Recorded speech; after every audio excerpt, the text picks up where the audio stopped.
Kevin Costner didn't just give Whitney Houston her first movie role in The Bodyguard. He fought the studio for months to cast an untested black singer over established white actresses, then spent the entire production controlling every aspect of Whitney's performance with such intensity that she later admitted the experience made her hate acting and contributed to the anxiety that drove her deeper into drug use. The Bodyguard was originally written in 1975 for Steve McQueen and Diana Ross, languished in development hell for 17 years until Kevin Costner revived it in 1991 as a star vehicle for himself, and when Warner Bros. Executives insisted on casting Michelle Pfeiffer, Meg Ryan, or another proven white actress as the pop star Rachel Marin. Kevin threatened to walk away from the project unless they hired Whitney Houston, a 28-year-old singer with zero acting experience who'd never been on a film set. This video reveals why Kevin was so determined to cast Whitney despite the studio's racist resistance, how he rewrote the script to make his character more heroic and Whitney's character weaker and more dependent on him. What happened during the grueling production when Kevin's perfectionism and controlling behavior alternated between supportive mentorship and psychological domination that left Whitney crying in her trailer. Why Kevin insisted Whitney record Dolly Parton's I Will Always Love You, even though Whitney initially refused because she thought she couldn't improve on the original. How Kevin takes credit in interviews for choosing that song and making it the signature moment of Whitney's career. What the box office success, 411 million worldwide and 45 million soundtrack albums sold, cost Whitney emotionally when the pressure of that sudden film stardom intensified her drug use, and why Whitney Houston never acted in another major film after The Bodyguard despite becoming one of the biggest movie stars in the world because Kevin Costner had saved her film career and simultaneously made her terrified of ever doing it again. The script landed on Kevin Costner's desk with a note attached. Los Angeles, spring 1991. Kevin's production office. Bodyguard script. Lawrence Kasdan wrote it in '75 for McQueen and Diana Ross. Been in development hell for 16 years. Warner Brothers wants you for the lead. Interested? Kevin read the script that afternoon, finished it in 2 hours, loved it. Story of a Secret Service agent turned bodyguard protecting a pop star from a stalker. Action, romance, music, star vehicle for both leads. He called his agent. I'm in. But I want to produce. I want script control. And I choose the female lead. Warner Bros. Agreed. Kevin Costner in 1991 was the biggest star in Hollywood. Dances with Wolves had won Best Picture and Best Director Oscars 6 months earlier. Whatever Kevin wanted, Kevin got.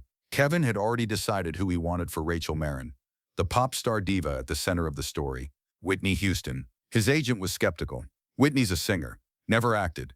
Studios will want a proven actress. Michelle Pfeiffer's interested. Meg Ryan, Sharon Stone, all bankable, all experienced. Kevin was firm. It has to be Whitney. She's the only one who can sell the music side authentically. Rachel Marin is supposed to be the biggest pop star in the world. Whitney actually is. No actress can fake that, but she's never acted. Then she'll learn. I'll work with her, train her. This is her role, nobody else's. What Kevin didn't say, what he maybe didn't even fully acknowledge to himself, was that casting Whitney served his ego. Discovering an untested talent, molding her, taking credit for her success, proving his taste and judgment were superior to the studio's. Kevin Costner needed to be the hero, in his films and in real life, and making Whitney Houston a movie star would make him her savior. Warner Bros. Executives resisted. Spring, summer, 9 months of meetings. Whitney Houston has never acted. Not a single line of dialogue on camera. This is a $50 million production. We need someone proven. Kevin stood firm. Whitney or I walk. The studio tried alternatives.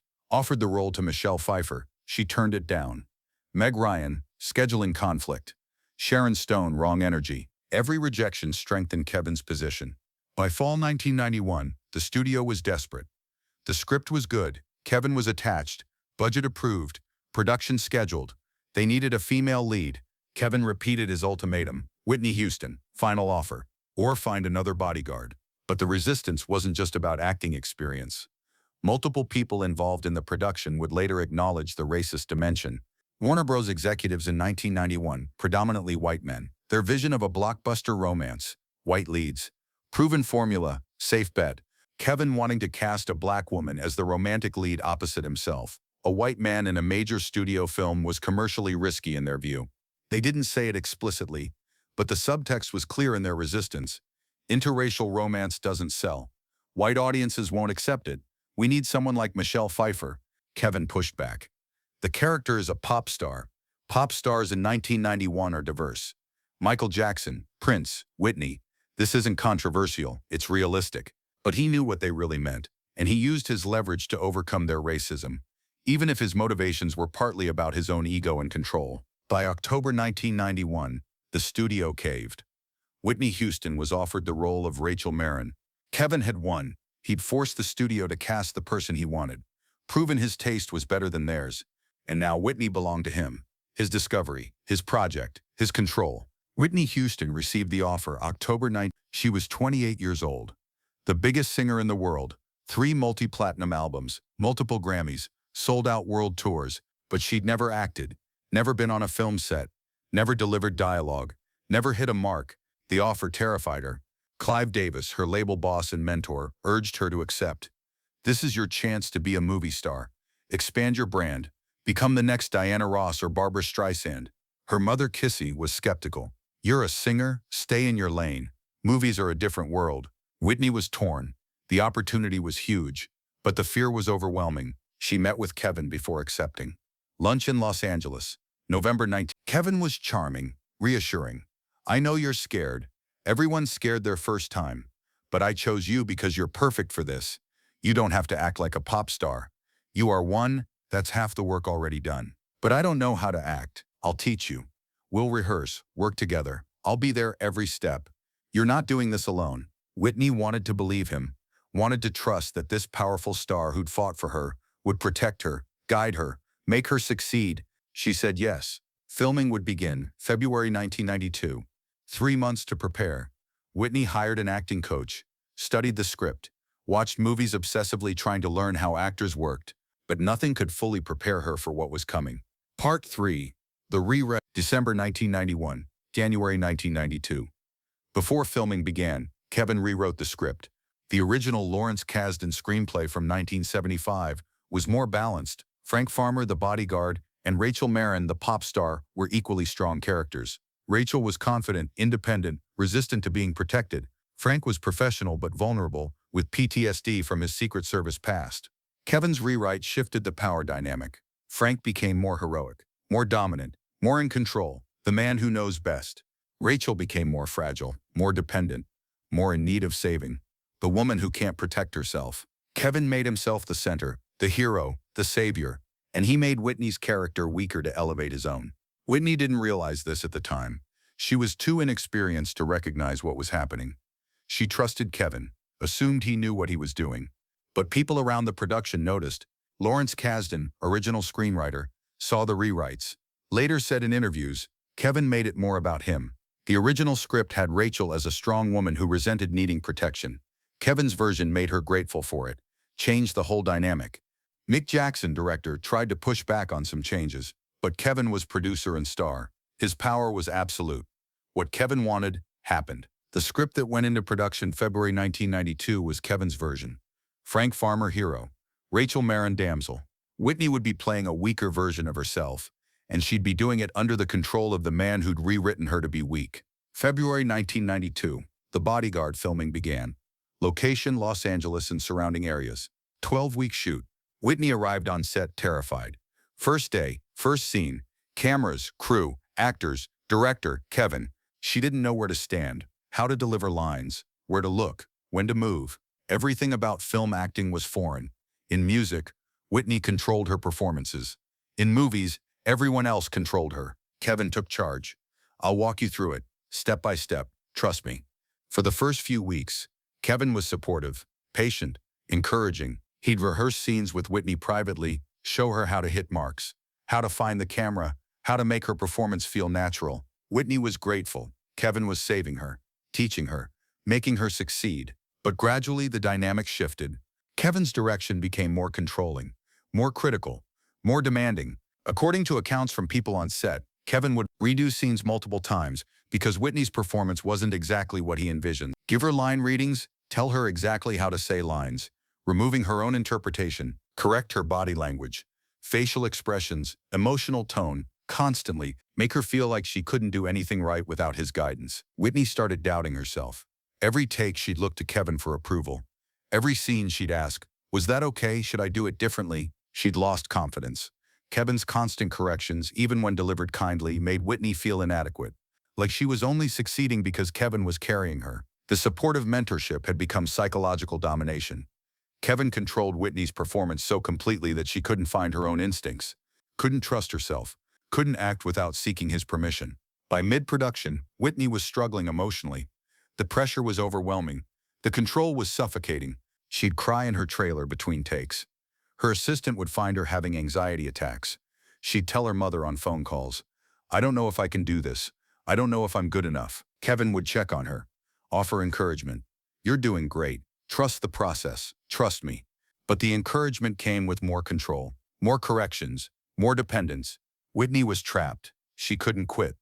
The film was already in production. She'd signed contracts. Her reputation was on the line. She couldn't stand up to Kevin. He was the star, the producer, her mentor, the person who'd fought to cast her. So she endured, did what Kevin told her, performed how Kevin wanted, became the actress Kevin was molding, and hated every minute of it. Mid-production, March 1992. Kevin had an idea. The film's climax needed a song, a moment where Rachel performs at the Oscars while Frank scans the crowd for the stalker. The song had to be perfect, emotional, iconic. Kevin chose "I Will Always Love You." Dolly Parton's 1974 ballad, beautiful song, classic, but also risky. Dolly's version was definitive, covered many times, hard to improve. Kevin told Whitney, "You're recording this, it's going in the film." Whitney resisted. "I can't do that song justice. Dolly's version is perfect. I don't want to disrespect her by trying to remake it." Kevin pushed. "You won't be remaking it, you'll be making it yours. Different arrangement, different energy, trust me." Whitney was deeply uncomfortable. She called Dolly Parton personally, asked permission, explained her hesitation. Dolly was gracious. "Honey, if Kevin Costner thinks you should sing it, you should sing it. I'd be honored." But Whitney still didn't want to. She felt the song wasn't right for her voice, wasn't right for the film. She'd rather choose something else. Kevin wouldn't hear it. "This is the song, you're recording it." End of discussion. Once again, Kevin's control overrode Whitney's instincts. Once again, she had to do what Kevin decided. Whitney recorded "I Will Always Love You" in April 9th. The recording was magnificent. Whitney's vocal performance was stunning. The arrangement was perfect. Kevin had been right. The song was exactly what the film needed. But here's what happened after. Kevin took credit. In interviews promoting The Bodyguard, Kevin repeatedly told the story of choosing "I Will Always Love You," how he'd fought for it, how he'd convinced Whitney to record it despite her resistance, how his judgment had been vindicated. "I knew it would be perfect for her. I knew she could make it iconic. And I was right." The song became the biggest hit of Whitney's career. 14 weeks at 1 on Billboard. Best-selling single by a woman ever. Signature song. Legacy defining. And Kevin Costner took credit for discovering it, for forcing Whitney to record it, for making it happen. Whitney later said in interviews, "Kevin was right about the song. I didn't want to do it. He pushed me, and it became the biggest song of my life." She gave him credit, because that's what she'd been conditioned to do. Give Kevin credit. Thank Kevin. Acknowledge Kevin's control as mentorship. But privately, she resented it. The song's success validated Kevin's control, proved he knew better than her, made her feel like even her greatest achievement had been his idea, not hers. November 25, 19. The reviews were mixed. Critics praised Whitney's screen presence and the soundtrack, but criticized the script, the pacing, Kevin's performance.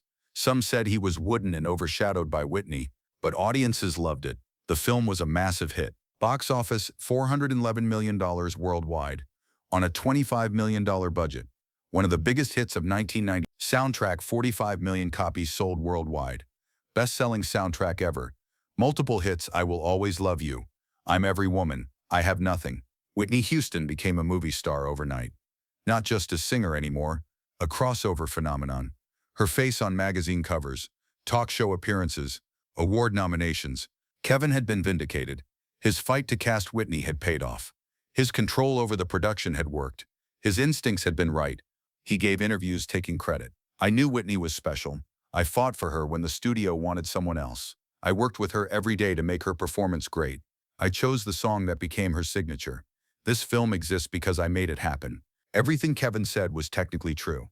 He had fought for Whitney. He had worked with her daily. He had chosen the song. But the way he told it, the way he centered himself in Whitney's success, erased Whitney's own talent, her own work, her own achievement. Kevin made Whitney a star, but he also made sure everyone knew he'd made her a star, that she owed her film career to him, that without his guidance she would have failed. Whitney gave interviews too, and every time she thanked Kevin, praised his mentorship, called him her protector, her guide, the person who believed in her, because that's what she'd been trained to do, what Kevin had conditioned her to do throughout production. Express gratitude, give him credit, acknowledge his control as care. But people close to Whitney saw something different, saw how the production had damaged her, how Kevin's control had undermined her confidence, how the success had intensified her anxiety. Whitney's drug use, which had been occasional marijuana and cocaine before The Bodyguard, escalated after the film's release. The pressure of sudden film stardom, the anxiety of living up to expectations, the trauma of feeling controlled and inadequate. Kevin had saved Whitney's film career and simultaneously broken something inside her. 1993-2012, Whitney's post-Bodyguard career. She acted in more films. Waiting to Exhale, 1995. The Preacher's Wife, 1996. Cinderella TV movie, 1997. But none had the impact of The Bodyguard, and Whitney never fully embraced acting, never seemed comfortable, never seemed to enjoy it. In interviews throughout the late 1990s and 2000s, Whitney would describe acting as terrifying, not my thing, something I did but never loved. When asked about The Bodyguard, she'd always mention Kevin. Kevin gave me my shot. Kevin made me a movie star. But she'd also admit, acting scared me. I never felt confident. I always felt like I was faking it. Like everyone could see I didn't belong. Kevin continued taking credit. In interviews 10, 15, 20 years later, he'd tell the Bodyguard story, fighting to cast Whitney, teaching her to act, choosing the song, making the film happen. After Whitney died in 2012, Kevin spoke at her funeral, delivered a eulogy, talked about how he'd believed in her, how he'd protected her, how he'd known she was special. You weren't just good enough, you were great, and I knew it from the beginning. The speech was moving, emotional. Thousands watching on TV cried, but people close to Whitney had complicated feelings. Because yes, Kevin had fought for her. Yes, he'd helped her succeed, but he'd also controlled her, undermined her confidence, made her feel like her success was his gift, not her achievement. Kevin's relationship with Whitney was both salvation and trauma. He'd opened a door, then made walking through it so painful that Whitney never wanted to do it again. The Bodyguard made Whitney Houston a movie star, but it also made her hate acting. The financial success was undeniable. The cultural impact massive. I Will Always Love You became her signature song. But the cost was enormous. Whitney's confidence was destroyed. Kevin's constant control made her doubt her own instincts, made her feel like she couldn't succeed without someone else directing her. Her anxiety intensified. The pressure of film stardom, combined with the trauma of feeling inadequate on set, drove Whitney deeper into drug use as a coping mechanism. Her autonomy was erased. Kevin made decisions for her throughout production, chose her song, rewrote her character, controlled her performance, and then took credit for her success. She never loved acting. Despite becoming a movie star, Whitney never embraced film, never felt comfortable, never wanted to do it again at the level of commitment The Bodyguard required. Kevin Costner saw himself as Whitney's mentor, her protector, her champion, but the mentorship was controlling. The protection was dominating. The championship centered Kevin more than Whitney. Lawrence Kasdan, original screenwriter, said in 2017 interview, "Kevin's a good guy, but he has a need to be the hero. In his films and in real life, with Whitney, he got to be both, the hero in the movie and the hero who made her a star. That meant a lot to his ego." Mick Jackson, director, said in 2019, "Kevin fought for Whitney. That was admirable. But once she was cast, he couldn't let go, couldn't let her find her own performance. He had to control everything, had to prove his judgment was right by molding her into what he envisioned." Whitney herself never publicly criticized Kevin. Until the end, she thanked him, praised him, called him a friend. But privately, according to people who knew her, she had complicated feelings. 2009, Whitney told a close friend, "Kevin gave me my movie career, but he also made me terrified of acting. I never felt good enough. I always felt like I was only succeeding because he was telling me what to do. I don't know if I could have done it without him, but I also don't know if I would have hated it so much if he'd trusted me more." That quote was never published while Whitney was alive. But after her death, multiple people who knew her confirmed similar sentiments. Kevin saved Whitney, and Kevin damaged Whitney. Both things are true. Hollywood, California. Walk of Fame. Whitney Houston star. Installed 2020. Tourists take photos. Fans leave flowers. The star reads, "Whitney Houston, recording motion pictures." Motion pictures, plural. But really one, The Bodyguard. The film that made her a movie star, The role Kevin Costner fought to give her. The performance Kevin Costner controlled. The song Kevin Costner chose. Kevin gave a statement when Whitney's Walk of Fame star was installed. Whitney was the only person who could have played Rachel Marron. I knew it the moment I read the script. Fighting to cast her was the easiest decision I ever made. She was extraordinary, and I'm proud I gave her that opportunity. The statement was classic Kevin Costner, praising Whitney, but also centering himself. I gave her that opportunity. Not Whitney earned that opportunity. Not Whitney's talent made her a star. I gave her. Kevin as giver. Whitney as receiver. Kevin as hero. Whitney as someone he saved. The pattern he'd established 30 years earlier. The dynamic he'd created on set. The relationship he'd controlled. Even in praising Whitney. Even in honoring her. Kevin made it about himself.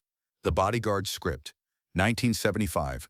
Written for Diana Ross. Never made. 1991. Kevin Costner revives it. Fights to cast Whitney Houston. 1992.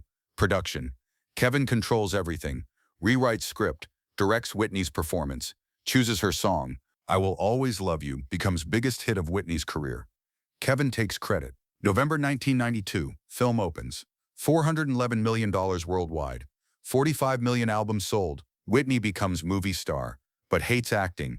Feels inadequate. Controlled. Kevin becomes her savior. In his mind and in public narrative. 1993-2012.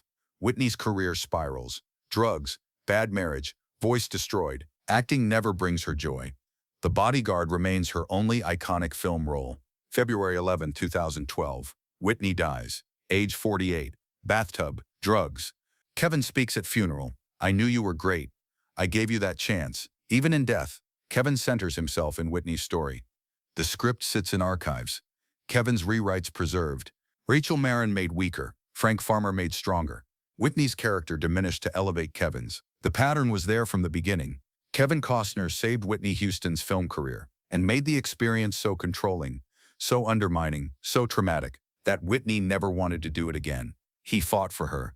Then he broke her. He made her a star. Then made her feel like she couldn't shine without him. He chose the song that defined her legacy, then took credit for it. Forever. I gave her that opportunity. Kevin's version. Kevin's narrative. Kevin's control. Even now, even after Whitney's gone. The hero who saved the pop star. That's how Kevin tells the story. But the truth is more complicated. He saved her, and he damaged her. Both things, always.